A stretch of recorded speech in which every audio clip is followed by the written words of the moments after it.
வணக்கம். மாலை முரசு செய்திகள் தொலைக்காட்சியில் 50 முக்கிய செய்திகளை விரைவாகவும் துல்லியமாகவும் அரை மணியில் பார்க்கலாம். தமிழகத்தில் தேசிய ஜனநாயக கூட்டணி வெற்றி பெறும்போது ஆட்சியில் பாஜக பங்கு பெறும் என மத்திய உள்துறை அமைச்சர் அமித்ஷா தெரிவித்துள்ளார். ஆங்கில நாளிதழ் ஒன்றுக்கு பேட்டி அளித்துள்ள அவர், தமிழகத்தில் பல கட்சிகளை ஒரே கூட்டணியில் கொண்டுவரும் முயற்சியில் பாஜக ஈடுபட்டுள்ளதாக தெரிவித்தார்.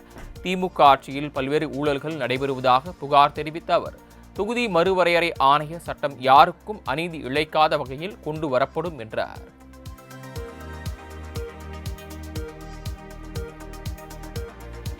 இரண்டாயிரத்தி 26 சட்டமன்ற தேர்தலில் அதிமுக தனிப்பெரும்பான்மையுடன் வெற்றி பெற்று ஆட்சி அமைக்கும் என எடப்பாடி பழனிசாமி உறுதிபட தெரிவித்துள்ளார். கடலூரில் செய்தியாளர்களுக்கு பேட்டியளித்த அவரிடம் கூட்டணி ஆட்சி என்ற உள்துறை அமைச்சர் அமித்ஷாவின் கருத்து குறித்து கேள்வி எழுப்பப்பட்டது. இதற்கு பதிலளித்த எடப்பாடி பழனிசாமி, 2026 சட்டமன்ற தேர்தலில் அதிமுக தனிப்பெரும்பான்மையுடன் வெற்றி பெற்று ஆட்சி அமைக்கும் என உறுதிபட தெரிவித்தார்.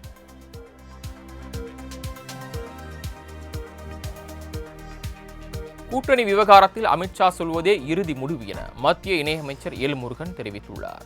சென்னையில் செய்தியாளர்களை சந்தித்த அவரிடம் கூட்டணி ஆட்சி குறித்த உள்துறை அமைச்சர் அமித்ஷா மற்றும் அதிமுக பொதுச் செயலாளர் எடப்பாடி பழனிசாமியின் முரண்பட்ட கருத்துக்கள் குறித்து கேள்வி எழுப்பப்பட்டது. அப்போது அமித்ஷா என்ன சொல்கிறாரோ அதுவே வேதவாக்கு என்றார். அதே நேரத்தில் திமுக கூட்டணியில் இருந்து திருமாவளவனும் வைகோவும் வெளியேறக்கூடிய மனநிலையில் இருப்பதாகவும், இது தொடர்பாக திமுக தலைவர் மு.க. ஸ்டாலினிடம் ஏன் கேள்வி எழுப்பவில்லை என்றும் ஆவேசமாக கூறினார்.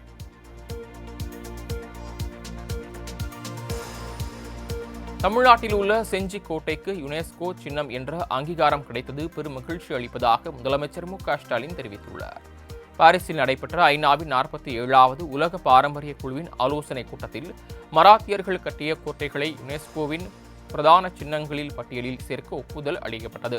இதுகுறித்து முதலமைச்சர் வெளியிட்ட எக்ஸ் தள பதிவில், தமிழ்நாட்டின் கலாச்சார பாரம்பரியத்திற்கு இது ஒரு பெருமிதமான தருணம் எனவும், சோழர் கால கோயில்கள் உள்ளிட்ட தமிழக பாரம்பரிய சின்னங்கள் வரிசையில் செஞ்சியும் இணைந்திருப்பதாகவும் அதற்கு பெருமிதம் தெரிவிப்பதாகவும் தெரிவித்துள்ளார். தமிழகத்தில் போலீசார் விசாரணையின் போது உயிரிழந்த 18 பேரின் குடும்பத்தினர் தாவேகா தலைமை அலுவலகத்தில் தங்க வைக்கப்பட்டுள்ளனர். விசாரணை கைதி அஜித்குமார் போலீசாரால் அடித்து கொலை செய்யப்பட்ட சம்பவத்திற்கு நீதி கேட்டு தமிழக வெற்றிக் கழகம் சார்பில் நாளை கண்டன ஆர்ப்பாட்டம் நடைபெறுகிறது. சென்னை சிவானந்தா சாலையில் தாவேகா தலைவர் விஜய் தலைமையில் நடைபெறும் இந்த போராட்டத்தில் தமிழகத்தில் போலீசார் விசாரணையின் போது உயிரிழந்த 18 பேரின் குடும்பத்தினர் பங்கேற்க உள்ளனர். இதற்காக இவர்கள் அனைவரும் தாவேகா தலைமை அலுவலகத்தில் தங்க வைக்கப்பட்டுள்ளனர் என்பது குறிப்பிடத்தக்கது. ஒட்டு கேட்கும் கருவி பொருத்தப்பட்டது தொடர்பாக தனியார் துப்பறியும் நிறுவனத்தை சேர்ந்த 5 பேர் கொண்ட குழுவினர் தைலாபுரத்தில் உள்ள ராமதாஸ் இல்லத்தில் ஆய்வு மேற்கொண்டனர். மேலும் வேறு எங்கேனும் கருவி பொருத்தப்பட்டுள்ளதா என வீட்டின் பல்வேறு இடங்களிலும் அவர்கள் சோதனை மேற்கொண்டனர். முன்னதாக தனது வீட்டில் தான் அமரும் இருக்கைக்கு அருகே ஒட்டு கேட்கும் கருவி பொருத்தப்பட்டிருப்பதாக ராமதாஸ் அண்மையில் தெரிவித்திருந்தார். இந்நிலையில் ஒட்டு கேட்கும் கருவி தொடர்பான ஆய்வின் முடிவில் உரிய நடவடிக்கை எடுக்கப்படும் என அவர் தெரிவித்துள்ளார். தமிழகத்தில் உள்ள பள்ளிகளில் மாணவர் இருக்கைகள் பாவடிவில் அமைக்க வேண்டும் என பள்ளிக் கல்வித்துறை தெரிவித்துள்ளது. இது தொடர்பாக அனைத்து மாவட்ட முதன்மை கல்வி அலுவலர்களுக்கும் சுற்றறிக்கை ஒன்று அனுப்பப்பட்டுள்ளது. அந்த அறிக்கையில், இனி வகுப்பறைகளில் மாணவர்கள் அமரும் முறை பாரம்பரிய வரிசை முறைக்கு பதிலாக பாவடிவில் அமைக்கப்பட வேண்டும் என அறிவுறுத்தப்பட்டுள்ளது. வகுப்பறைகளில் மாணவர்கள் வரிசையாக அமரும் முறையில் அவர்களுக்கு இடையிலான கலந்துரையாடல் குறைவாக இருப்பதாகவும், கடைசி வரிசையில் உள்ள மாணவர்கள் ஆசிரியரின் முழுமையான கவனத்தை பெற முடியாத நிலை இருப்பதாகவும் சுட்டிக்காட்டப்பட்டுள்ளது. இன்று நடைபெற்ற டிஎன்பிஎஸ்சி குரூப் 4 தேர்வுக்கான முடிவுகள் அடுத்த 3 மாதங்களுக்குள் வெளியிடப்படும் என தமிழ்நாடு அரசு தேர்வாணைய தலைவர் பிரபாகர் தெரிவித்துள்ளார். தமிழ்நாடு முழுவதும் டிஎன்பிஎஸ்சி குரூப் 4 தேர்வு இன்று நடைபெற்றது. இந்நிலையில் சென்னை எழும்பூரில் அமைந்துள்ள பிரசிடென்சி அரசு மகளிர் மேல்நிலைப் பள்ளியில் குரூப் 4 தேர்வு மையத்தின் ஆய்வு செய்த பின் செய்தியாளர்களை சந்தித்து பேசிய அவர், தமிழ்நாட்டில் உள்ள 4000க்கும் மேற்பட்ட மையங்களில் நடைபெற்ற தேர்வை 13,89,738 பேர் எழுதியதாக தெரிவித்தார்.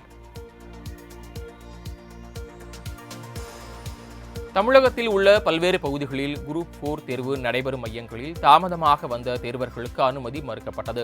இன்று தமிழ்நாடு முழுவதும் டிஎன்பிஎஸ்சி குரூப் 4 தேர்வு நடைபெற்றது. சென்னை, விழுப்புரம், திருவள்ளூர், திருவண்ணாமலை ஆகிய பகுதிகளில் அமைக்கப்பட்ட தேர்வு மையங்களில் தேர்வர்கள் சிலர் தாமதமாக வந்ததால் தேர்வு எழுத அனுமதிக்கப்படவில்லை. 5 நிமிடங்களுக்கு முன்னதாகவே வருகை தந்தும் உள்ளே அனுமதிக்கவில்லை என்ற காரணங்களால் தேர்வர்கள் கடும் அதிருப்தியுடன் திரும்பிச் சென்றனர். கோவையில் நடைபெறும் குரூப் 4 தேர்வு எழுத பெண் ஒருவர் கைக்குழந்தையுடன் வந்த சம்பவம் நெகிழ்ச்சியை ஏற்படுத்தியது.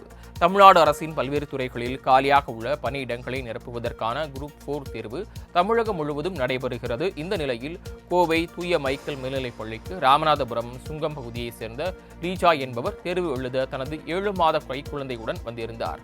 பின்னர் குழந்தையை அவரது பெற்றோரிடம் கொடுத்துவிட்டு தேர்வு எழுத சென்றார். மேலும் கைக்குழந்தை இருந்தும் பெற்றோர் கணவர் உதவியுடன் தேர்வுக்கு படித்ததாக லீஜா கூறியது நிகழ்ச்சியை ஏற்படுத்தியது.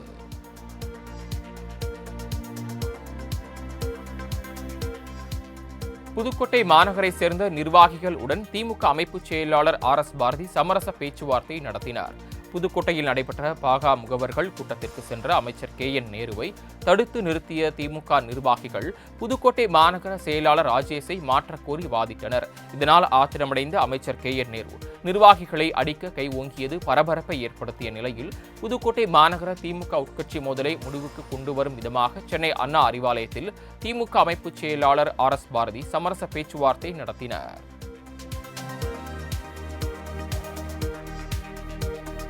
டெல்லியிலிருந்து தமிழகத்திற்கு அமித்ஷா விமானம் ஏறினாலே திமுகவிற்கு நடுக்கம் ஏற்படுவதாக பாஜக மாநில தலைவர் நயினார் நாகேந்திரன் விமர்சித்துள்ளார்.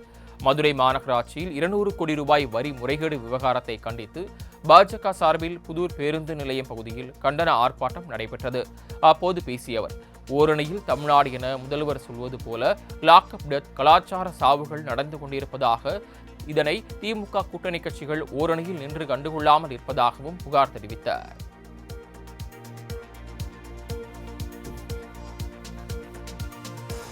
சென்னை அண்ணா அறிவாலயத்தில் ஓரணியில் தமிழ்நாடு என்ற பரப்புரை இயக்கத்திற்கான வார் ரூமை முதலமைச்சர் மு.க.ஸ்டாலின் திறந்து வைத்தார். சட்டமன்ற தேர்தலுக்கு ஆயத்தமாகும் வகையில் முதலமைச்சர் மு.க.ஸ்டாலின் ஓரணியில் தமிழ்நாடு என்ற பிரச்சார இயக்கத்தை சமீபத்தில் தொடங்கி வைத்தார். தொடர்ந்து தமிழகத்தில் மாவட்ட வாரியாக ஓரணியில் தமிழ்நாடு உறுப்பினர் சேர்க்கை மற்றும் பிரச்சார இயக்கம் நடைபெற்றது. ஒவ்வொரு திமுக நிர்வாகியும் 30% உறுப்பினர்களை புதிதாக இணைக்க வேண்டுமென இலக்கு நிர்ணயிக்கப்பட்டது. இந்த நிலையில் இதுவரை 77,34,937 பேர் இணைக்கப்பட்டுள்ளனர். குறிப்பாக 49,11,90 பேர் புதியதாக இணைந்திருப்பது குறிப்பிடத்தக்கது.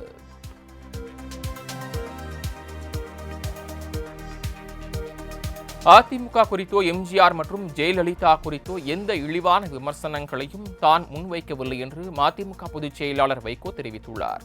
திருச்சியில் செய்தியாளர்களுக்கு பேட்டியளித்த அவர், அதிமுகவுடன் கூட்டணி வைத்தது அரசியல் பிழை என மட்டுமே தான் கூறியதாக தவிர அதிமுக குறித்து இழிவாக பேசவில்லை என்றார்.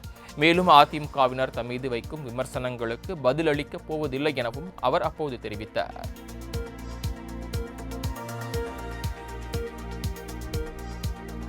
பாமக நிறுவனர் ராமதாஸ் வீட்டில் ஒட்டுக்கேட்பு கருவிகள் பொருத்தப்பட்டிருப்பது குறித்து சைபர் பாதுகாப்பு வல்லுநர்களை உள்ளடக்கிய உயர்நிலை குழுவை அமைத்து விசாரணை நடத்த வேண்டும் என பாமக செய்தி தொடர்பாளர் கே. பாலு தெரிவித்துள்ளார். இதுகுறித்து அவர் வெளியிட்டுள்ள அறிக்கையில், பாமக நிறுவனர் ராமதாஸின் வீட்டில் ஒட்டுக்கேட்பு கருவி பொருத்தப்பட்டதாக தகவல்கள் வெளியாகியுள்ள நிலையில் இந்த விவகாரத்தில் உண்மை என்ன, அதன் பின்னணியில் இருப்பவர்கள் யார் என்ற உண்மையை அரசு தெரிவிக்க வேண்டும் என கூறினார். மேலும் இந்த விவகாரத்தில் தொடர்புடையவர்கள் மீது கடுமையான நடவடிக்கை எடுக்கவும் வலியுறுத்தியுள்ளனர்.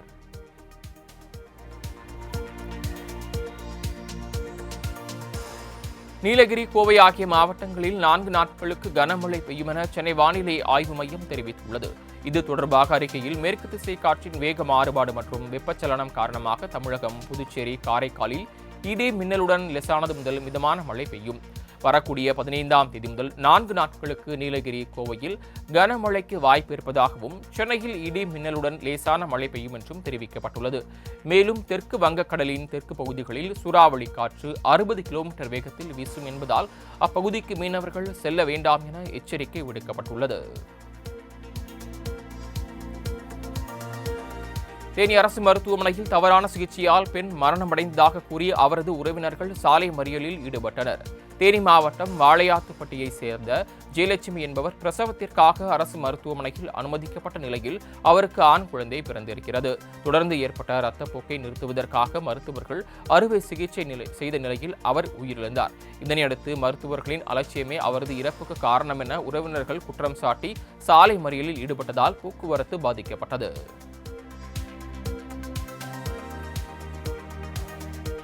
சென்னை அருகே தனியார் குழந்தைகள் நல காப்பக உரிமையாளரின் கார் ஓட்டுநர் 18 சிறுமிகளுக்கு பாலியல் தொல்லை கொடுத்த சம்பவம் அதிர்ச்சியை ஏற்படுத்தியுள்ளது.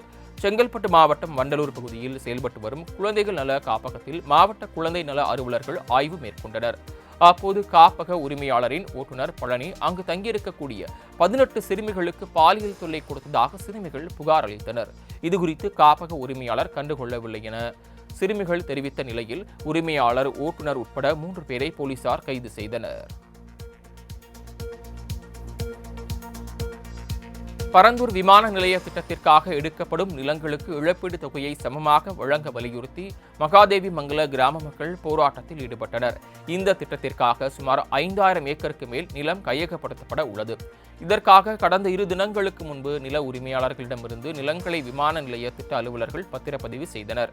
இந்த நிலையில் நிலத்திற்கான இழப்பீடு தொகையை அனைவருக்கும் சமமாக அளிக்க வலியுறுத்தி மகாதேவி மங்கல கிராம மக்கள் போராட்டத்தில் ஈடுபட்டனர்.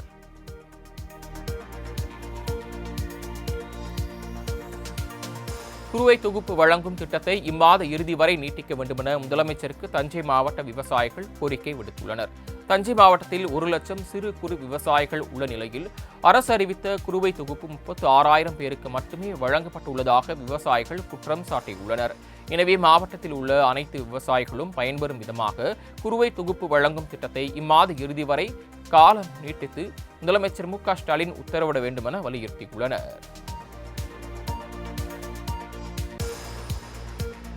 பள்ளிக் கல்வித்துறையால் வழங்கப்பட்ட புத்தகப்பையில் திருக்குறள் தலைகீழாக அச்சடிக்கப்பட்ட சம்பவத்தால் மாணவர்கள் அதிர்ச்சியடைந்தனர். நெல்லை மாவட்டம் திசையன்விளையில் வட்டார பகுதியில் பள்ளிக்கூடம் ஒன்றில் பயிலும் 5ஆம் வகுப்பு பள்ளி மாணவனுக்கு வழங்கப்பட்ட புத்தகப்பையில் கேடில் விழுச்செல்வம் என்ற குறள் தலைகீழாக அச்சடிக்கப்பட்டு வழங்கப்பட்டிருக்கிறது. இதனை பார்த்த பலர் மாணவர்கள் தலைகீழாக நின்று திருக்குறளை படிக்க வேண்டுமா என பள்ளிக் கல்வித்துறை நினைக்கிறதோ என விமர்சித்து வருகின்றனர். கடலூர் அருகே பள்ளி வேன் மீது ரயில் மோதிய விபத்திற்கு கேட் கீப்பரின் அலட்சியமே காரணம் என விசாரணையில் தெரிய வந்துள்ளது. செம்மங்குப்பம் ரயில்வே கேட்டில் பள்ளி வேன் மீது ரயில் மோதிய விபத்தில் அக்காள், தம்பி உட்பட 3 பேர் உயிரிழந்தனர். இந்த சம்பவம் குறித்து விசாரணை நடத்த 3 அதிகாரிகள் கொண்ட குழுவினர் தீவிர விசாரணையில் ஈடுபட்டனர். இந்நிலையில் இந்த கோர விபத்துக்கு கேட் கீப்பர் பங்கஜ் சர்மாவின் அலட்சியமே காரணம் என தெரிய வந்திருக்கிறது. இதனிடையே விபத்து நடைபெற்ற அன்றே கேட்டை மூடும்போது வேன் ஓட்டுநர் கேட்டை திறக்கச் சொன்னதாக முதல் தகவல் அறிக்கையில் தெரிவிக்கப்பட்டது குறிப்பிடத்தக்கது. பழனி கோயிலில் பெண்ணை தாக்கியதாக காவலாளி கைது செய்யப்பட்டதை கண்டித்து பிற காவலாளிகள் தர்ணா போராட்டத்தில் ஈடுபட்டனர். பழனி கோயிலுக்கு வழக்கறிஞரான பிரேமலதா குடும்பத்துடன் வருகை தந்த நிலையில் மின் இழுவை ரயிலில் 6 பேர் அமர வேண்டுமென கூறி காவலாளியிடம் வாக்குவாதத்தில் ஈடுபட்டார். தொடர்ந்து சாமி தரிசனம் முடித்து வந்த பிரேமலதா பிற வழக்கறிஞர்களுடன் சேர்ந்து தகராறில் ஈடுபட்டார். இதனையடுத்து அங்கு விரைந்த போலீசார் காவலாளியை கைது செய்த நிலையில் பிற காவலாளிகள் பணியை புறக்கணித்தும் அந்த பெண்ணையும் கைது செய்ய வலியுறுத்தியும் போராட்டத்தில் ஈடுபட்டனர். அதே சமயம் காவலாளியை கைது செய்ய வழக்கறிஞர்களும் போராட்டத்தில் ஈடுபட்டதால் பரபரப்பு ஏற்பட்டது. 30 வயது மதிக்கத்தக்க இளைஞரை கொலை செய்து சென்னை பேசின் பாலம் கூவம் ஆற்றில் வீசிச் சென்ற சம்பவம் பரபரப்பை ஏற்படுத்தியுள்ளது. சென்னை 7 கிணறு பகுதியில் உள்ள பேசின் பாலம் கூவம் ஆற்றின் அருகே கடந்த 8ஆம் தேதி 30 வயது மதிக்கத்தக்க இளைஞர் ஒருவர் இரத்த காயங்களுடன் இறந்து கிடப்பதாக அங்குள்ள போலீசாருக்கு தகவல் கிடைத்தது. அதன் பேரில் சம்பவ இடத்திற்கு சென்ற போலீசார் வாலிபர் உடலை கைப்பற்றி விசாரணை மேற்கொண்டனர். அப்போது இறந்தவர் திருப்பதியைச் சேர்ந்த ஸ்ரீனிவாசலு என்கிற ராயுடு என்பதும் அவரை அதே பகுதியைச் சேர்ந்த சிவகுமார், கோபி உட்பட 5 பேர் கொலை செய்து கூவத்தில் வீசிச் சென்றதும் சிசிடிவி காட்சி மூலம் அம்பலமானது. 5 பேரை கைது செய்த போலீசார் கொலைக்கான காரணம் குறித்து விசாரணை மேற்கொண்டுள்ளனர்.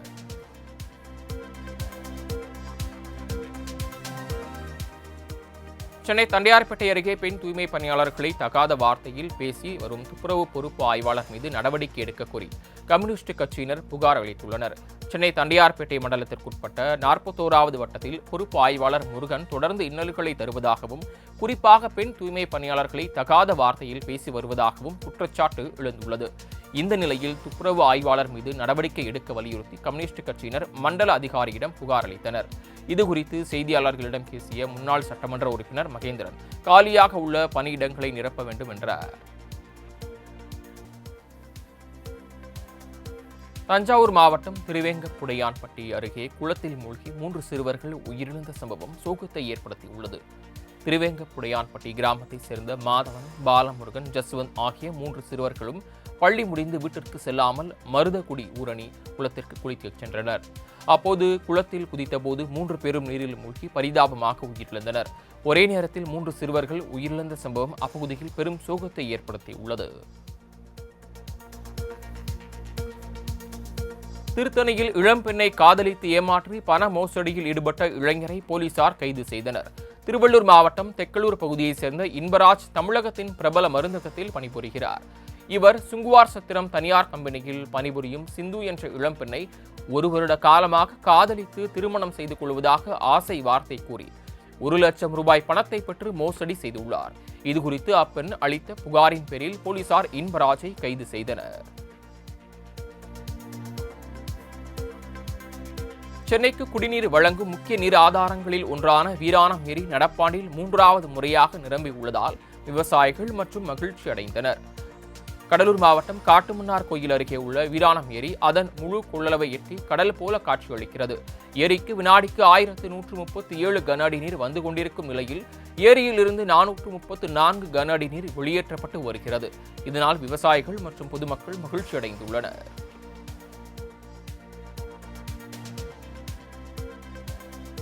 நிபா வைரஸ் எதிரொலியாக நீலகிரி மாவட்டத்தில் உள்ள சோதனை சாவடிகளில் சுகாதாரத்துறையினர் தீவிர கண்காணிப்பில் ஈடுபட்டனர். கேரள மாநிலத்தில் நிபா வைரஸ் பரவி வருவதால் கேரள எல்லையோரம் உள்ள நாடுகாணி, கீழ் நாடுகாணி உள்ளிட்ட 5 சோதனை சாவடிகளில் சுகாதாரத்துறையினர் கண்காணிப்பில் ஈடுபட்டு வருகின்றனர்.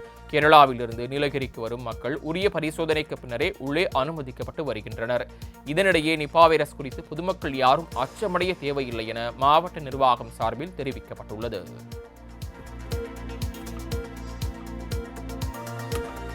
கோவை அருகே உள்ள மலை கிராம பகுதியில் குடிநீர், மின் விளக்கு உள்ளிட்ட அடிப்படை வசதிகள் இல்லாமல் மக்கள் தவித்து வருகின்றனர். சிறுவாணி அணைக்கு செல்லக்கூடிய முதல் பதியான சாடிவயல் மலை கிராமத்தில் கடந்த 3 மாதங்களாக குடிநீர் வசதியின்றி மக்கள் தவித்து வருகின்றனர். தங்களின் அன்றாட தேவைகளுக்காக அருகாமையில் உள்ள ஆறுகளுக்கு சென்று தண்ணீர் எடுத்து வர வேண்டிய நிலை இருப்பதாக இந்த மக்கள் கவலை தெரிவிக்கின்றனர்.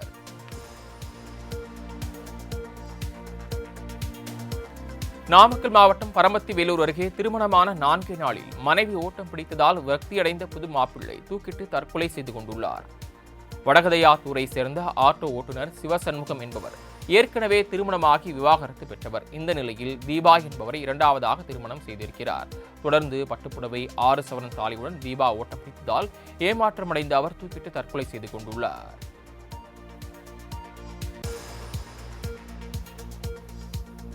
விழுப்புரம் அருகே போதை ஆசாமி ஒருவர் ஆன்லைனில் வாங்கிய ஏர்கன் துப்பாக்கியால் குடும்பத்தினரை சுட்டு தள்ளிய சம்பவம் அரங்கேறியிருக்கிறது. வாக்கூர் கிராமத்தைச் சேர்ந்த தென்னரசு என்பவர் குடிபோதைக்கு அடிமையான நிலையில் அவர் தகராறு செய்து தாய் பச்சையம்மாளை ஏர்கன் துப்பாக்கியால் கையில் சுட்டுள்ளார். இதனை தட்டிக்கெட்ட அவரது சித்தப்பா, மகன் கார்த்தி, மனைவி லாவண்யாவையும் சுட்டதில் 3 சிகிச்சைக்காக மருத்துவமனையில் அனுமதிக்கப்பட்டுள்ளனர். போலீசார் அவரை கைது செய்து விசாரணை மேற்கொண்டுள்ளனர். புதுமணப்பெண் ரிதன்யா தற்கொலை வழக்கில் தனி விசாரணை அதிகாரி நியமிக்கப்பட வேண்டும் என கோவை ஐஜி அலுவலகத்தில் ரிதன்யாவின் தந்தை அண்ணாதுரை மனு அளித்துள்ளார். பின்னர் செய்தியாளர்களிடம் பேசிய அவர், விசாரணை தொய்வாக இருப்பதால் விசாரணை அதிகாரி மீது சந்தேகம் இருப்பதாலும் தனி அதிகாரி விசாரணை வேண்டும் என கோரிக்கை விடுத்திருப்பதாக தெரிவித்தார்.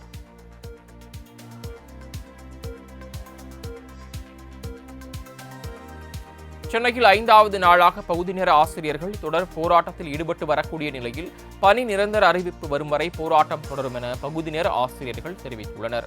தமிழகத்தில் உள்ள அரசு பள்ளிகளில் ஓவியம், கணினி, தையல் உள்ளிட்ட பாடங்களை கற்றுத்தருவதற்காக 16,549 பகுதி நேர ஆசிரியர்கள் 12,500 ரூபாய் சம்பளத்தில் பணியாற்றி வருகின்றனர். இந்த நிலையில் பகுதி நேர அரசு வேலையை மட்டுமே நம்பியுள்ளதால் பணி நிரந்தரம் செய்யக்கோரி அவர்கள் போராட்டத்தில் ஈடுபட்டுள்ளனர். சென்னை சென்ட்ரல் கும்மிடிப்பூண்டி இடையே வரும் 15 மற்றும் 17 ஆகிய தேதிகளில் 25 புறநகர் மின்சார ரயில்கள் ரத்து செய்யப்பட உள்ளன. இதுகுறித்து தெற்கு ரயில்வே வெளியிட்டுள்ள அறிவிப்பில் வரும் 15 மற்றும் 17 ஆகிய தேதிகளில் கும்மிடிப்பூண்டி பொன்னேரி ரயில் நிலையங்களுக்கு இடையிலான காலை 9 மணி முதல் பிற்பகல் 3 மணி வரை பராமரிப்பு பணிகள் நடைபெற இருப்பதால் சென்ட்ரல் கும்மிடிப்பூண்டி வழித்தடத்தில் 25 புறநகர் மின்சார ரயில்கள் ரத்து செய்யப்படுவதாக தெரிவிக்கப்பட்டுள்ளது.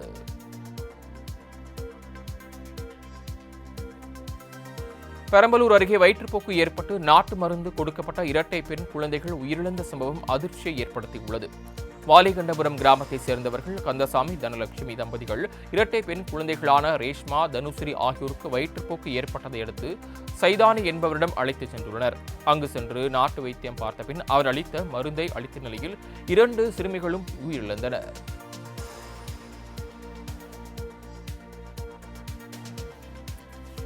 தேனியில் தங்களுக்கு வழங்கப்பட்ட பஞ்சம் நிலத்தை மாற்று சமுதாயத்தினர் ஆக்கிரமித்ததை கண்டித்து அப்பகுதியில் பட்டியலின மக்கள் குடியேறும் போராட்டத்தில் ஈடுபட்டனர்.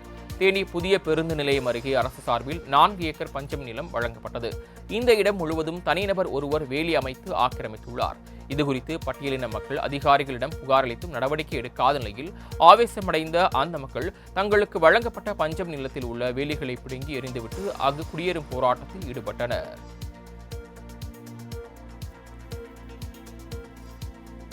சுப்பிரமணிய சாமி கோயில் மகா குடமுழுக்கு விழா இன்னும் ஒரே நாள் மட்டுமே உள்ள நிலையில் திருப்பரங்குன்றம் களை கட்ட தொடங்கியுள்ளது. சுப்பிரமணிய சுவாமி திருக்கோயில் மகா குடமுழுக்காக 2,37,00,000 நிதி ஒதுக்கப்பட்டு பணிகள் முடிவடைந்துள்ளது. இதனையடுத்து வரக்கூடிய 14ஆம் தேதி நடைபெற உள்ள நிலையில் மேலரத வீதி, சன்னரீதி, கீழரத வீதிகளில் கூட்டத்தை கட்டுப்படுத்துவதற்காக போலீசார் பாதுகாப்பு பணியில் ஈடுபட்டுள்ளனர்.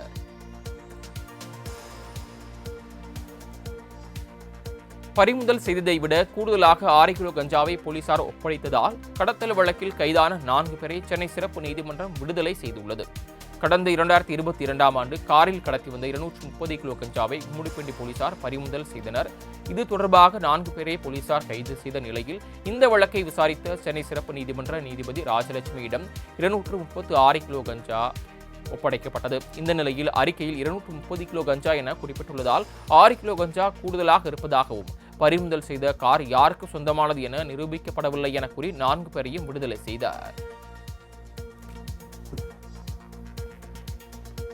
தூத்துக்குடி மாவட்டம் சாயர்புரம் அருகே வீடு கட்டுவதில் ஏற்பட்ட தகராறில் பாஜக நிர்வாகியை திமுகவினர் தாக்கிய சம்பவம் பரபரப்பை ஏற்படுத்தியுள்ளது.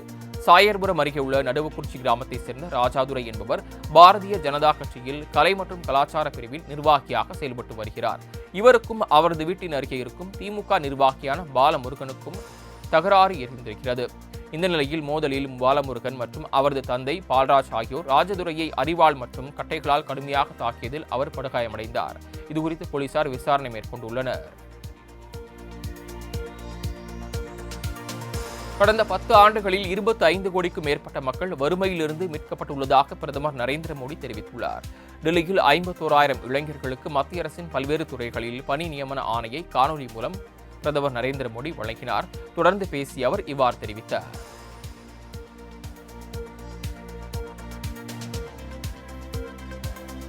இந்திய சட்ட நடைமுறைகள் சரி செய்ய வேண்டிய அளவுக்கு சீர்கெட்டுள்ளதாக உச்சநீதிமன்ற தலைமை நீதிபதி PR கவாய் வேதனை தெரிவித்துள்ளார். தெலுங்கானா மாநிலம் ஹைதராபாத் நகரில் நல்சார் சட்ட பல்கலைக்கழகத்தில் நடந்த பட்டமளிப்பு விழாவில் பங்கேற்று பேசிய அவர், வழக்கு விசாரணைகளில் காலதாமதங்கள் என்பது சில சமயங்களில் பல தசாப்தங்களுக்கு நீடிப்பதாகவும் சில வழக்குகளில் விசாரணை கைதிகளாகவே பல ஆண்டுகள் காலம் கழித்த பின்னர் அவர்கள் நிரபராதி என தெரியவருவதாகவும் தெரிவித்தார்.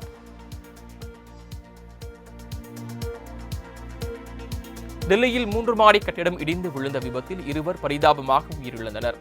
டெல்லி சீலம்பூர் பகுதியில் உள்ள 3 மாடி கட்டிடத்தில் ஒரே குடும்பத்தை சேர்ந்த 10 பேர் வசித்து வந்தனர். இந்த நிலையில் 3 மாடி கட்டிடம் திடீரென பயங்கர சத்தத்துடன் இடிந்து விழுந்தது.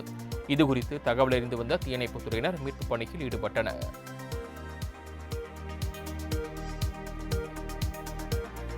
கர்நாடக மாநிலம் பெங்களூருவில் பரபரப்பான சாலையில் அரங்கேறி வரும் பைக் ஸ்டண்ட் நிகழ்வுகளால் பொதுமக்கள் அச்சமடைந்துள்ளனர். பெங்களூருவின் அசோக் பில்லர் பகுதியில் சிலர் ஹெல்மெட் அணியாமல் விதிகளை மீறி இருசக்கர வாகனத்தில் ஈடுபட்டு வருகின்றனர். அந்த வகையில் அதிவேகமாக சென்ற இருசக்கர வாகனம் ஒன்று அந்த வழியே சென்ற கார் மீது மோதி விபத்து ஏற்படுத்தியது. இதுகுறித்து போலீசார் விசாரணை மேற்கொண்டுள்ளனர்.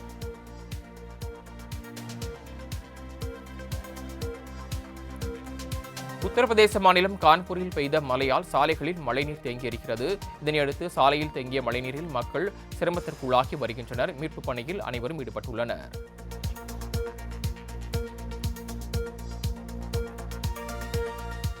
ஒடிசாவில் ரேபிஸ் தடுப்பூசி போட்டுக்கொள்ள 20 கிலோமீட்டர் தூரம் நடந்தே சென்ற 95 வயது மூதாட்டியின் வீடியோ வைரலாகி வருகிறது.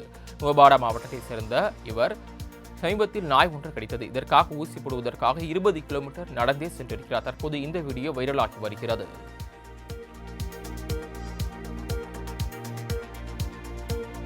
இலங்கையின் மாலி பகுதியில் நிகழ்ந்த துப்பாக்கிச் சூட்டில் ஆட்டோ ஓட்டுநர் படுகாயமடைந்தார். இதுகுறித்து போலீசார் தற்போது விசாரணை மேற்கொண்டு வருகின்றனர்.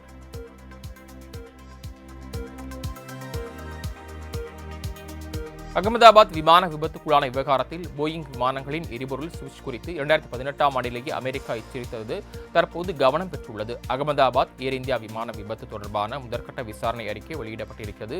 அதில் இந்த தகவல் இடம்பெற்றுள்ளது.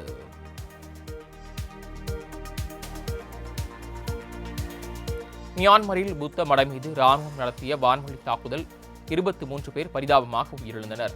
மியான்மரில் நடந்து வரும் ராணுவ ஆட்சிக்கு எதிராக கிளர்ச்சியாளர்கள் குழுக்கள் செயல்பட்டு வருகின்றன. அவர்கள் மீது ராணுவம் அடிக்கடி தாக்குதல் நடத்தி வருவதால் அங்கு உள்நாட்டுப் போர் நீடித்து வருகிறது. இந்த நிலையில் ராணுவம் வான்வழி தாக்குதல் நடத்தியதில் 23 பேர் உயிரிழந்தனர்.